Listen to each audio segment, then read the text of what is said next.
नमस्कार मित्रांनो, मी राहुल वाघेने तुमच्या सर्वांचं पुन्हा एकदा आपल्या YouTube चॅनलमध्ये हार्दिक स्वागत आहे. मित्रांनो, तुम्ही सुद्धा तुषार सिंचन किंवा ठिबक सिंचन अनुदानाकरिता अर्ज सादर केलेला असेल आणि अद्याप अनुदान जमा झाले नसेल, तर मित्रांनो हा व्हिडिओ तुमच्यासाठी खूप महत्त्वाचा आहे.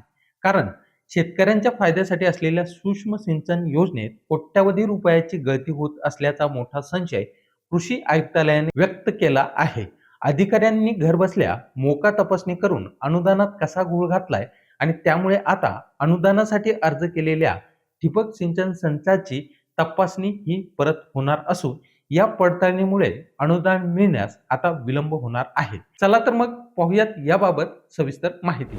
मित्रांनो, प्रधानमंत्री राष्ट्रीय कृषी विकास योजना प्रति थेंब अधिक उत्पादन या योजनेअंतर्गत दरवर्षी शेतकऱ्यांना सूक्ष्म सिंचनासाठी कोट्यावधीचे अनुदान वाटले जाते.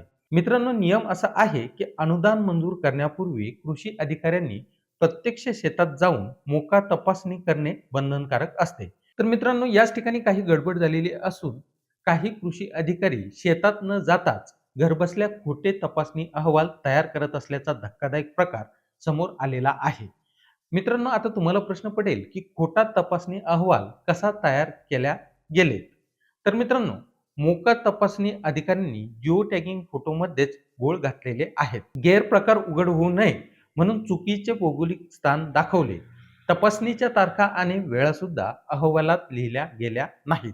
इतकंच नाही तर मोका तपासणीच्या वेळी चक्क भलत्याच व्यक्तीचे फोटो काढून तो शेतकऱ्याचा असल्याचा दाखवल्या गेला. मित्रांनो, हा घोटाळा करत असताना दर्जाहीन नॉन ISI साहित्य विकत घेऊन ते साहित्य ISI प्रमाणित असल्याचे दाखविले गेले.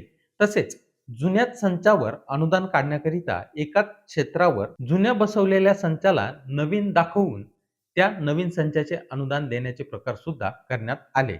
मित्रांनो, हे सर्व करत असताना साहित्याची प्रत्यक्ष खरेदी न करता शेतकऱ्यांच्या नावे बिले सुद्धा काही प्रकरणामध्ये अपलोड केल्या गेले.